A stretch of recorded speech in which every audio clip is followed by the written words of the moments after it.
Welcome back, everybody. What's up? It's Chris Angell and Aaron Hendon coming back at you What's with another up? episode of The Mindful CEO. Not just any CEO, No, the Mindful CEO. I think it's the mindful MFCO. Yes, namaste. Namaste, mindful motherfuckers.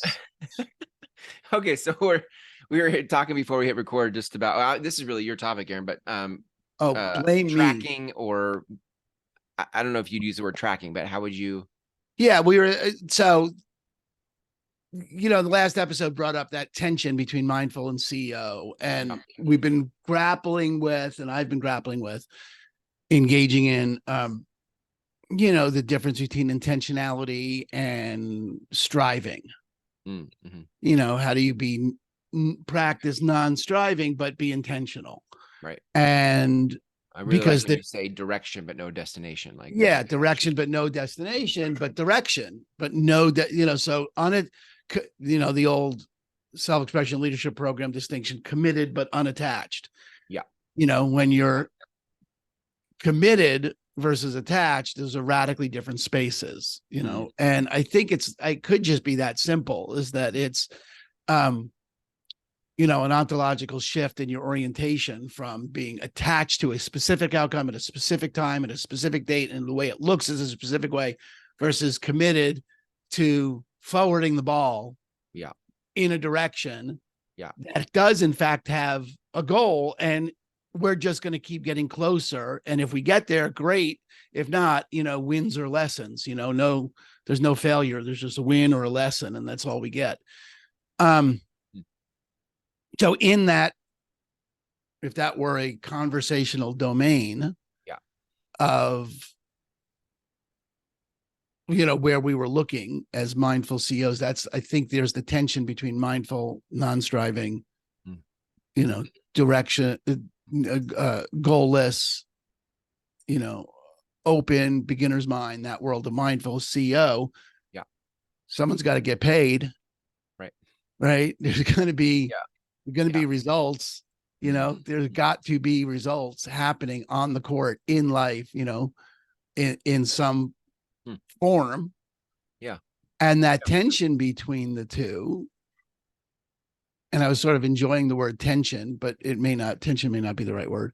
If that's a conversational domain, let's just say that's a domain. One of the things that shows up in that world is tracking individual performance, but like how close are you? It's funny to have a direction but not a destination. Tracking then becomes meaningless in that, because what do you track? Like, there's got to be a destination you're going for. In my business, it's 3 closed deals every month, or whatever it is, right? Right. That's a destination. I mean, that just is. And tracking the various things along the way there. I just wanted to engage in that. And first of all, before I get any deeper, you looks like you have something to say. Well, I was just going to add too, I think that there's a lot of, myself included, there's a lot of people who the minute you bring up tracking, the minute it stops feeling like a self-expression. Like, I can't tell you how many people, when I was in a leadership position, to try to move the ball down the field to a destination. And so I was accountable to hit a number. So I was trickling that down to the people who were producing numbers to hit numbers. And then you have this whole entire culture of avoiding responsibility, distracting ourselves, getting ready to get ready. Like, it was the whole thing about, not doing the work of it. Yeah. Good. I mean, I get that all the time in the programs I lead, for sure. That whole resistance to being measured, which is interesting, Chris. So that if we go back, a lot comes up in that for me. So first of all, there's a lot that's familiar. Yeah. Heck yeah.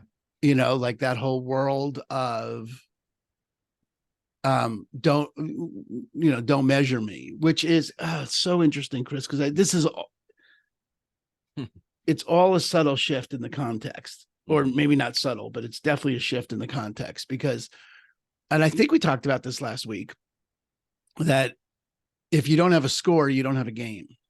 Mm, mm. Did we talk about that? Yeah. Yeah. You brought it up. We didn't go super long into it, but you brought it up. Yeah. I mean, if you don't have a score, you don't have a game. You just got playing. Mhm. Yeah. And playing is valuable. Playing for sure is of value. And there's domains that are purely creative where it would purely creative, including physics and Yeah. quantum physics and obviously the arts, but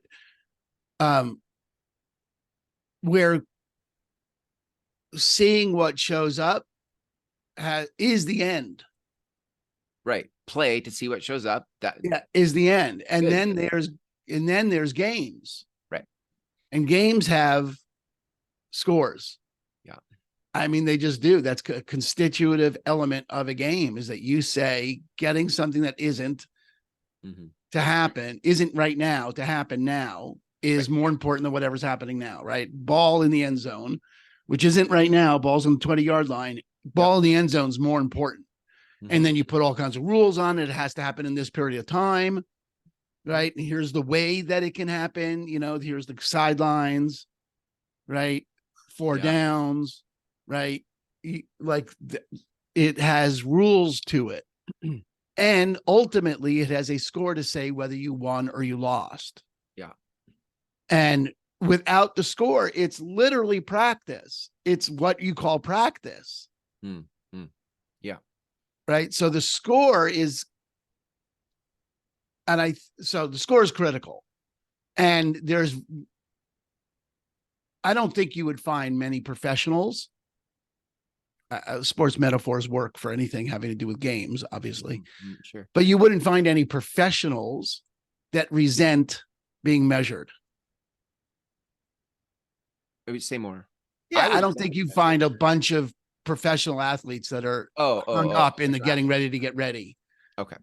That are hung up in don't measure me. What are you measuring my strikeouts for? Why would you do that? I'm just playing a game, man. Leave me alone. I'm trying to be self-expressed here. Yeah, that's interesting. Yeah. Right. You just don't. Professionals are measure everything about me so that I can tweak this action 1% and get that much better. Yeah, that's interesting. Down the road. I mean, they're hungry to be measured. And I think there's a relationship to it that's a contextual shift. I mean, you declare yourself a professional, that's the CEO part. And you're a demand to be measured. Yeah, that's really interesting to me. And then there's the phenomenon of then it's a discipline. It's funny because then in that domain, when you're a professional, you hear this all the time. I mean, I love sports, so I hear this all the time. I hear coaches talk about it all the time. Players talk about it all the time. Their attention is on letting go. Yeah. Relaxing, playing the game. Yeah. Playing the game. They got to keep going. It's a game. Have fun, right? Like, you can tell when a baseball player is struggling, they try too hard and they constantly talk about, they just let go and started playing like they did when they were a kid and they just were naturally good at it. And they just had all that. They got their attention off the scoreboard. In other words, they stopped looking at the scoreboard so there's an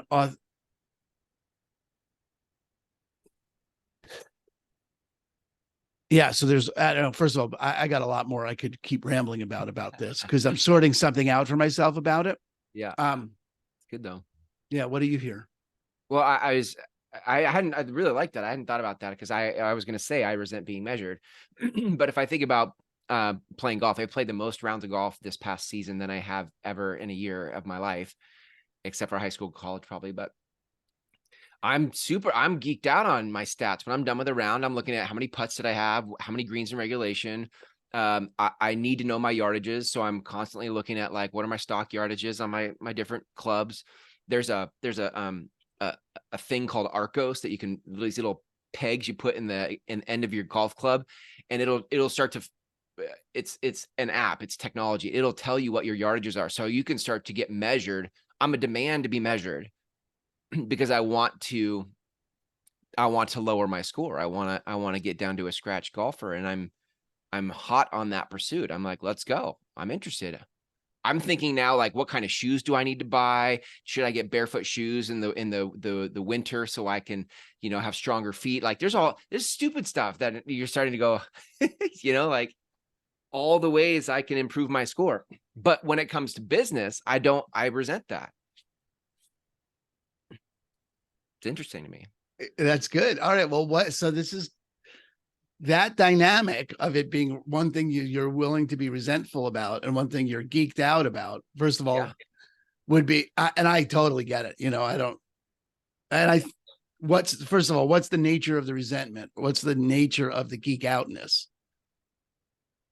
The nature of the resentment is, don't tell me to do something I don't want to do.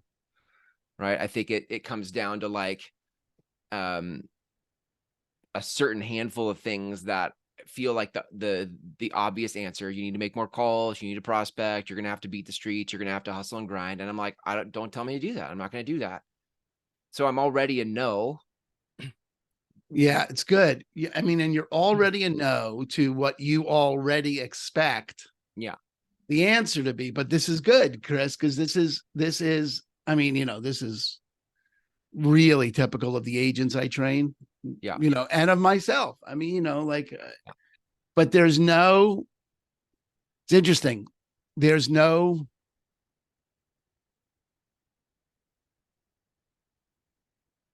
I don't know how to say it. There's no demand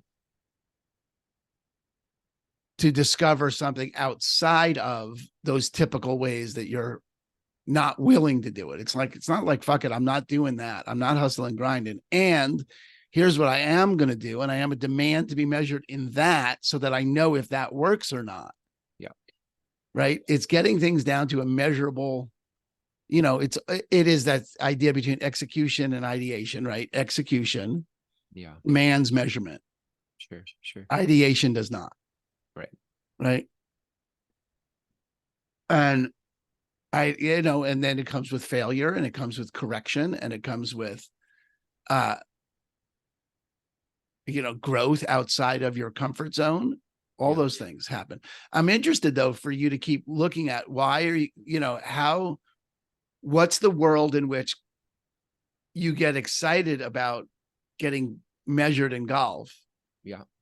Which I'm going to take a stab, could not impact the quality of your life less. I mean, other than the fact that it brings happiness and joy. So from that perspective, but in terms of any other component, and I'm not diminishing the importance of happiness and joy and doing the thing you love, but yeah, it is interesting.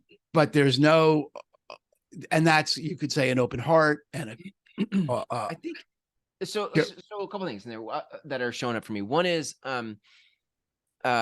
it occurs to me that I didn't invent golf. Golf was not my self-expression. Somebody put a golf club in my hand in 6th grade.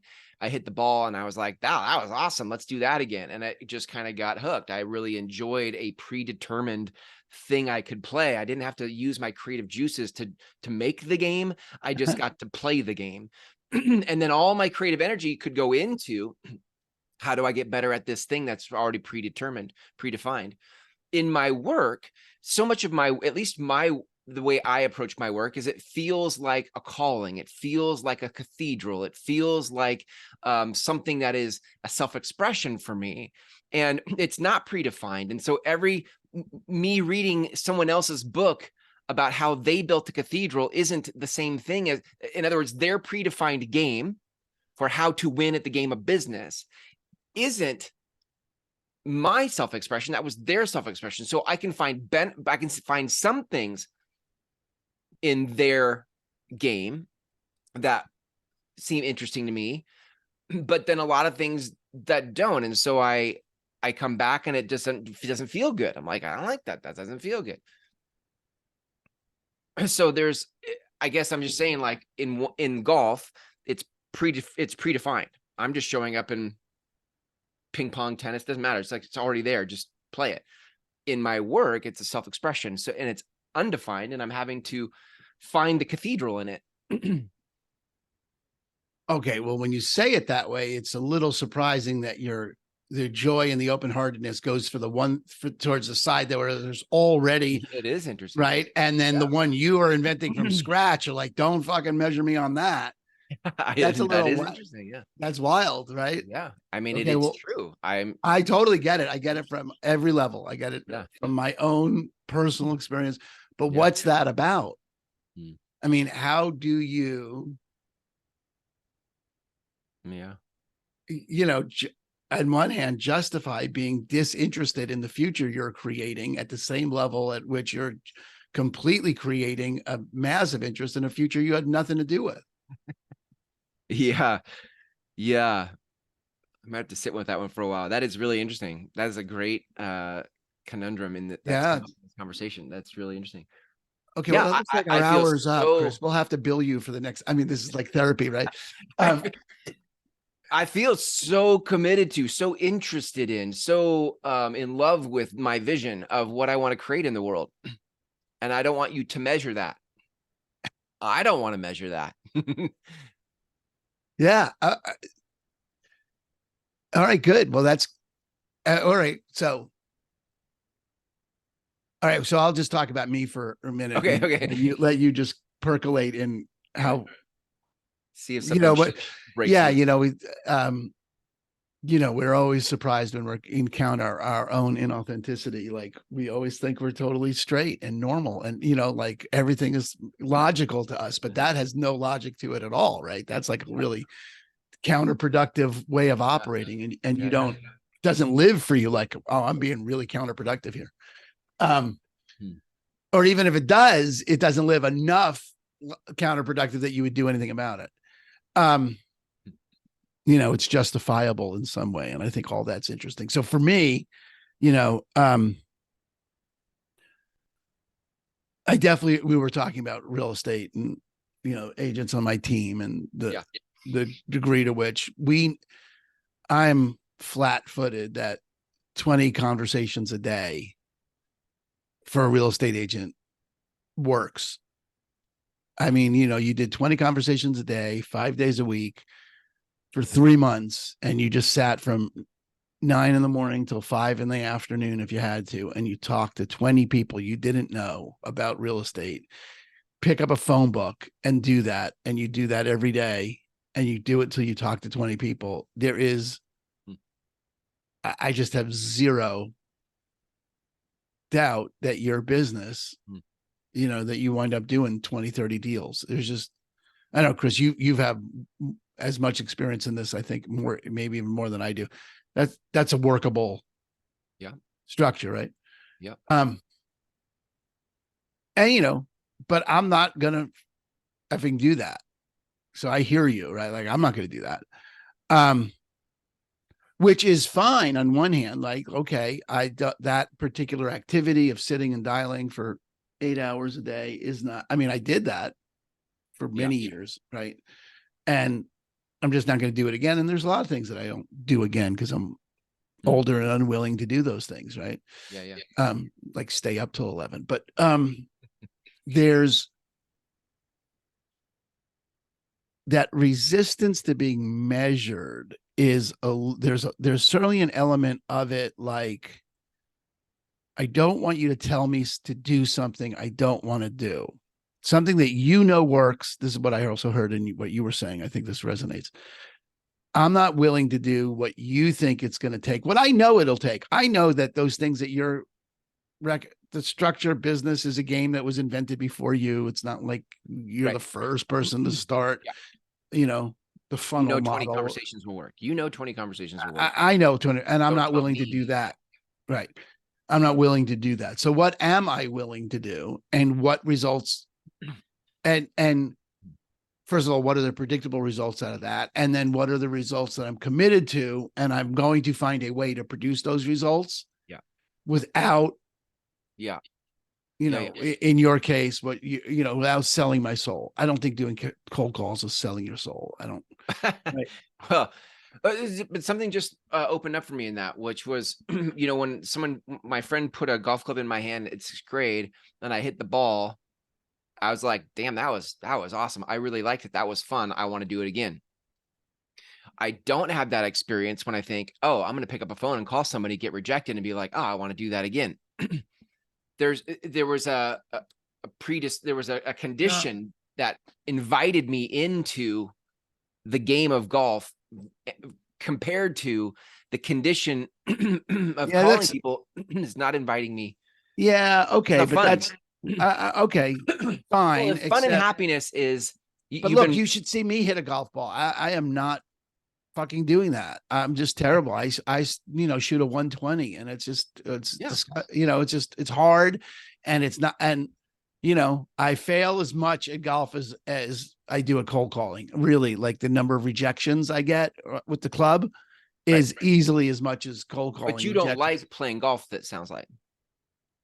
Or I do think you? I don't like playing golf because I'm not good at it. I think if I That's my was, point. That's my point. Is the thing that is the thing that has me interested in measuring is that you're already good at it and you just want to is get better. is that it was fun. Not that I wasn't good at it to begin with, but it was fun. So I wanted to do it more.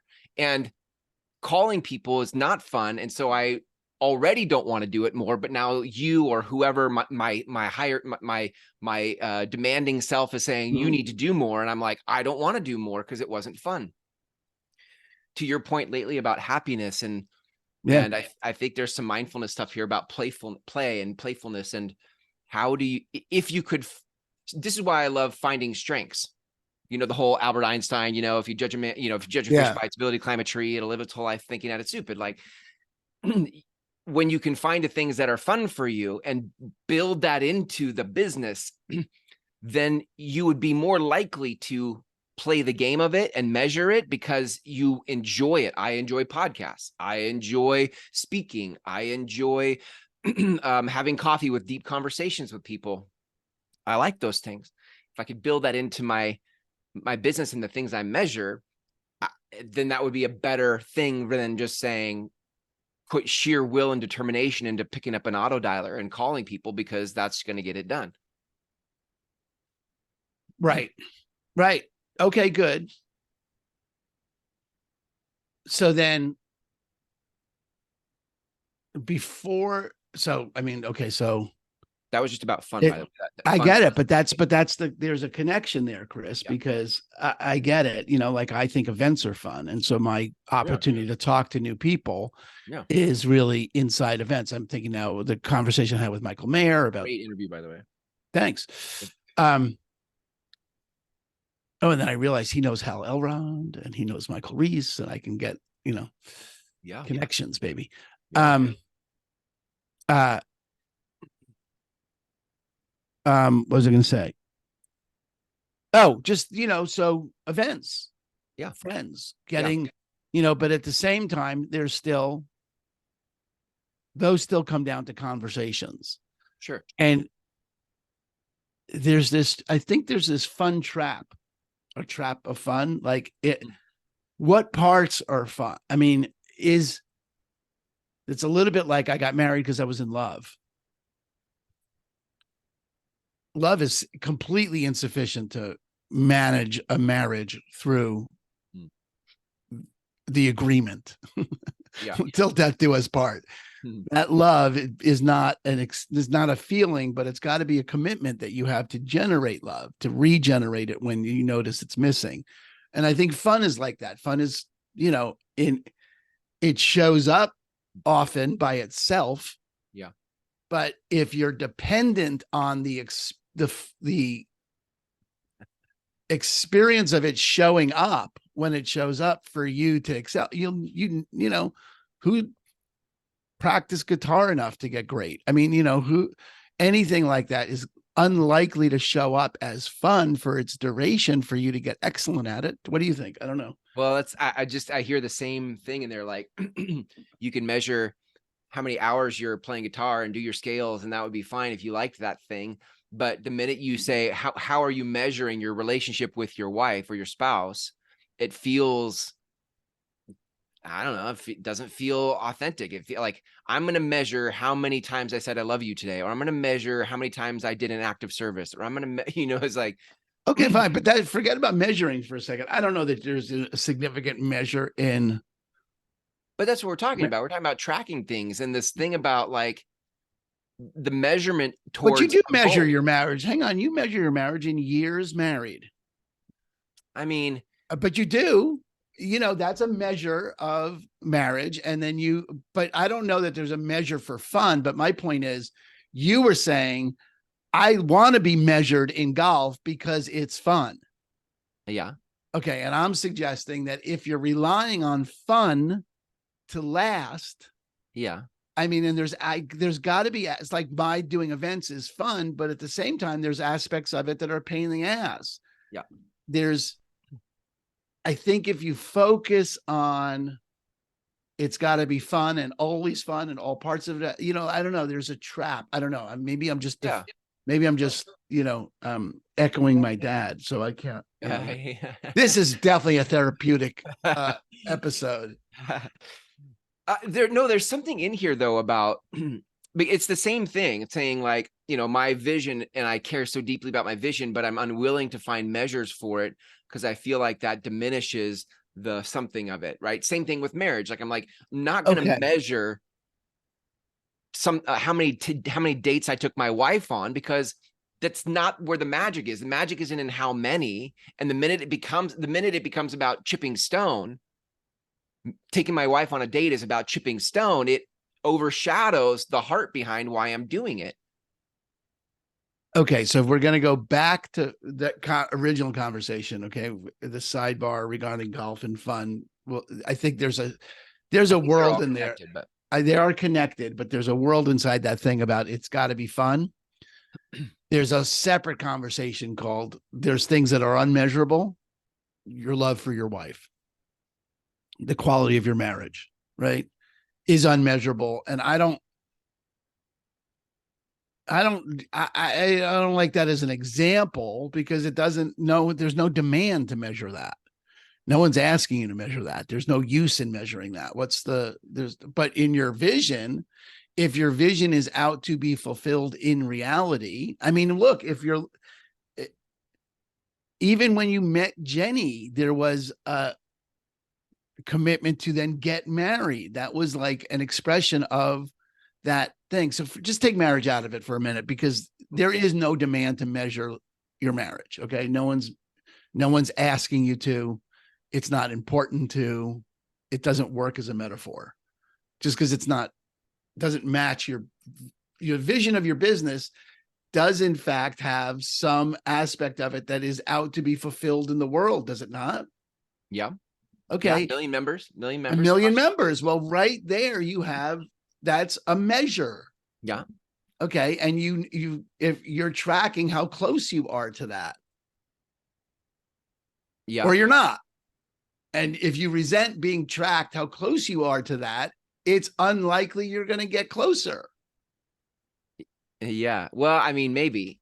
I don't know. This is the part where surrender is such an X factor, because if I say, like, if I channel Abraham for a second and I'm just saying, like, look, if I can hold what's in my vortex, a million members are in my vortex, and I can hold and I can feel all the feels of how great it feels that is growing. I don't need to do anything. Okay. I don't need to do anything. That's okay. Okay, good. So maybe this is the challenge of surrender, because it's a mind screw. Because for years I was using anger to cause myself to show up, and now I'm trying to trust the whole thing of surrender that says, is it really true that if I stay in a good feeling space and this non-striving thing, while I'm having conversations, you and I are recording podcasts, I have 10 partners in communities, there are communities that have launched, things are in motion, and I'm taking inspired action, but I'm not measuring it. I mean, I am, but I'm not. The measure is an after the fact, not in order to. Right. Good. Well, I think that's everything that you need. I think that's everything about measure. That's the thing about measure that works, is that the measure is, first of all, invented. Yeah. It's not the truth. Yeah. Okay. It's, you created it to see, you've got to take ownership of it. Okay. Now I know you didn't invent golf, but you clearly own the way that's measured. Yeah. Okay. You don't argue with, Nope. that's a stroke. That is what that is. That's what a stroke is. I don't, Right. I'm It's out of half a bounds. stroke. I'm taking an extra stroke by moving it Exactly. in. I'm not like, well, that doesn't really count. Right. Yeah. You Right. own that measurement. And it's an after the fact. The Yeah. point of it isn't, your access to improvement isn't focusing on the measure. Mhm. Your access to improvement is focusing on your swing. Mhm. And the measure, the ball in the hole, measures how good you are and reliable you are at having the same swing every Yeah. time, or having the correct swing every time. The measure, ball in the cup, is a measure of your effectiveness at swinging the club. Yeah. You've got to have your focus on. So when they say keep your eye on the ball isn't get the ball in the cup. The ball in this case is literally the golf ball, and how hard and where and how you move your body and how you hit it. Yeah. But that you're measuring that. But the point is, it's fun to move your body in the exact right way every time. Yeah. Right. If you can learn to control your body to move it in the exact right way every single time, that's fun for you. Yeah. Right. I'm just shitty at that. And I'm not going to get better at that because it's not fun for me. But that moving, but that the point isn't the measure. The point is the playing. And you measure to see how much better you are at playing. Yeah. Yeah. Okay. But that's because you don't have your focus on the measure. It's So not that you're, so my point is the measure is an after the fact. The measure is the wake of the boat moving forward. You look behind you to see, how did I do? Yeah. You don't look ahead and go, I got to get that over there. You practice playing the game in the moment, and then you look behind you and you say, did those conversations I just had make the difference?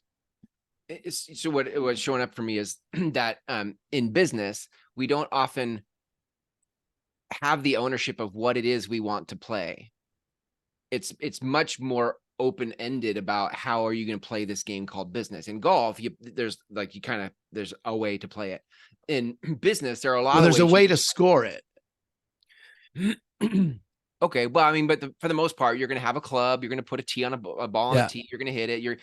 But you're not like pool cueing it, and there's not a lot of ways to do it. It's a club, it's a ball, it's a, Right. In business, there's prospecting, there's marketing, there's networking, there's there's hustle, there's surrender. Like there's so many ways you could do this. And I think to your point earlier, like I'm owning how I'm relating to golf. I'm owning that. But so much of my journey in business was trying to find what I could own in business to give me the result.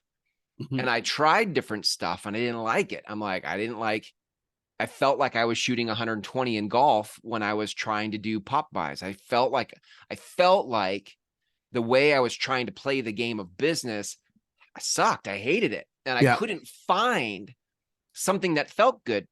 And I think a lot of people spend because there's more at stake in business than in golf. In other words, my livelihood, my ability to make money and income, that's the baseline. If I can't make that, I don't have the luxury to find the way I want to play this game. So I'm put into things that other people tell me to do, and I'll do them or I won't, depending on my threshold for the work. But I think at least for me, what I am looking for, and I have found some pieces and I haven't found all the pieces of the game I want to play to get to 1 million members, is how do I want to play this game? And if I could find that, I might be really excited to track it. I might be really excited to do all. But how would you even know you were getting? This is the thing that doesn't make any sense to me, is that you can't say, how am I going to get there without measuring you're getting there? Well, I don't, yeah. I think I do measure. I just don't want you to measure. Like I'll measure when I want to measure and I won't measure when I don't want to measure. There's I like think, a, I don't think that's, I mean, yes, I think that's true, but I think it would be worthwhile looking at what you measure and what you don't. Because I don't think what you don't measure, I well, just think there's, we can make this specific because I think keeping it general is confusing. Like if I think, okay, there was a time when I was running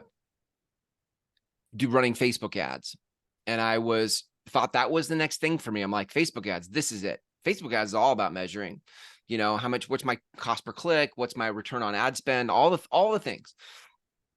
And the challenge was for me, I wasn't getting the result. And I felt it, the skill set of it felt beyond me. I wasn't willing to go all in on A/B testing and really figuring out how it overwhelmed me. And I'm like, I'm not going to play that. I'm not playing that. I tried it. I measured it. I'm not going to do that. I think it's requiring more than I'm willing to give. So I moved on. I thought podcasting is going to be the thing because I can reach more people. So I spent a ton of years in podcasting, and wasn't for a lack of content, wasn't for a lack of posting it in different platforms, wasn't for a lack of, it was good content, it was good conversation, but I couldn't figure out how to move that needle. So I was like, well, that didn't move the ball down the field. I mean, it did and it didn't, right? So we're saying we're measuring, like there's a lot of relationships I have now but you because I did clearly that measured stuff. that. That's how you knew that that was working or not working. You had measures for that. Yeah. Okay. Right. But I think the thing, maybe what's not being said here is like the thing I'm looking for is the thing that, like in golf, if I say, I know I can hit my driver 300 yards, there is a cause and effect. I hit the ball, it goes 300 yards. In business, I keep looking for what's the thing that's going to get me to 1 million members? Like, how do I what's the game I need to play to get me to 1 million members? And I've tried a lot of things, and there's some things I'm not willing to do. So I'm looking for what are my other options. Right. But all of those things, those other options, even surrender, this is the thing we're going to get back to, intention versus forcing an outcome. Yeah. Right. Commitment versus non-attached. Even those things like surrender, you're measuring the effectiveness of surrender. I think that's true. I don't have a spreadsheet, but I'm definitely observing and watching for what's showing up. You know how many more groups you start every month. How Okay. many? I mean, look, you can't see this. My virtual background's blocking it out, but I'm playing. Yes, I'm playing with all the ways I can affect my energy in a day, right? To where I'm drinking 3 bottles of water a day and I'm rampaging on my walks. And these are all very intentional things I'm doing to move the needle of being in vibration. You're biohacking. I'm biohacking to be in a vibration or frequency that would put me in alignment with the things I'm asking for. You're vibe hacking. Vibe hacking. There you go. I like it. Yeah, that's vibro hacking. Vibe hacking. Biohacking, vibro hacking. Yeah. So I mean, I do. So I think the thing about not wanting to be measured is I think the reaction, right? So the one thing that I did think of, Chris, when you were talking about that whole thing about surrender and like that is, did we talk about the trains, the engines on the trains? Maybe I was listening to someone talk about the law of attraction, and then they were like, look, there's already a locomotive headed your way with everything you want. And it's heading to you. You wanted it. It's in your vortex. It's on its way. The only thing that's slowing it down is you have resistance, which is like an engine on the other side of the train pulling the other way. Okay. And it's slowing down the train coming to you. And if you could stop the resistance to getting what you want, you'd have it. Okay. The game isn't raise your vibration to get what you want. The name of the game is discover where you're inconsistent with where you're resisting what you want. Yeah. And I am unclear about the exact connection here, but the resistance to being measured is resistance. It's just resistance. It's the train moving, pulling. I'd be interested in examining if that's the case. if resistance to being measured isn't some form of engine on the other side of those million people pulling the other way, that there's just some, whatever you resist persists. There's some level of any kind of resistance is resistance, like I'm not going to fucking do that. It really is a form of resistance. And to keep getting sensitive to that makes sense because you do measure. Yeah. I think what's occurring for me is like when I'm interested in it. So I'm always playing with what is my frequency? How am I changing that? How am I, I'm doing it all the time. And I don't know that I would think almost everybody's doing that all the time. Like everybody's interested in how they're doing things and we're trying stuff. We're humans. I think humans are that way, the bonobos and their ability to use tools or whatever it was like and we're always doing it's hardwired into our us as a species is to play with the tools of things. But what's occurring to me is when someone else brings up the game of measurement in games, I resist. I immediately think you're going to tell me about a game that's not the game I'm playing and ask me to do something I'm not willing to do. So there's resistance coming into not you, Aaron, but the conversation of measurement when I'm building my cathedral, because I don't think you can see how I'm measuring or value how I'm measuring building my cathedral. Good. Well, there's a lot of stuff in there too, Chris. There's a lot of stuff in there about, I think of Brene Brown, the man in the arena. Yeah.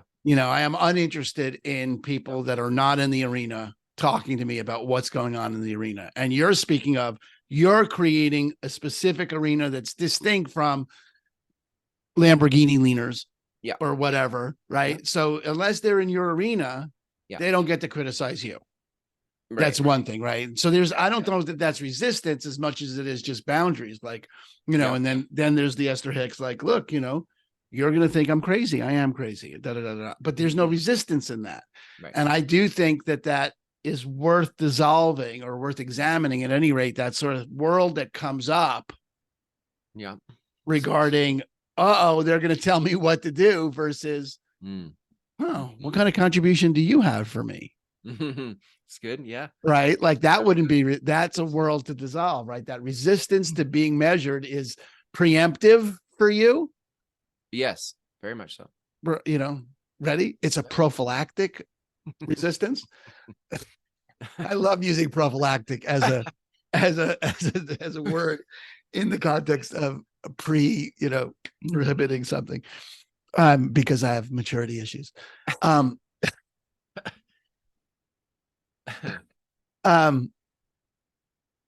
Anyway. Yeah. So I look, there's way more in this, but I think this is, we're going to put a pin in it here, right? Yeah. For stuff for me and you and everyone listening, the 5 people to really go to work on what do you resist automatically, defensively, about measurement? Where are you resisting measuring what you're up to? And what do you measure?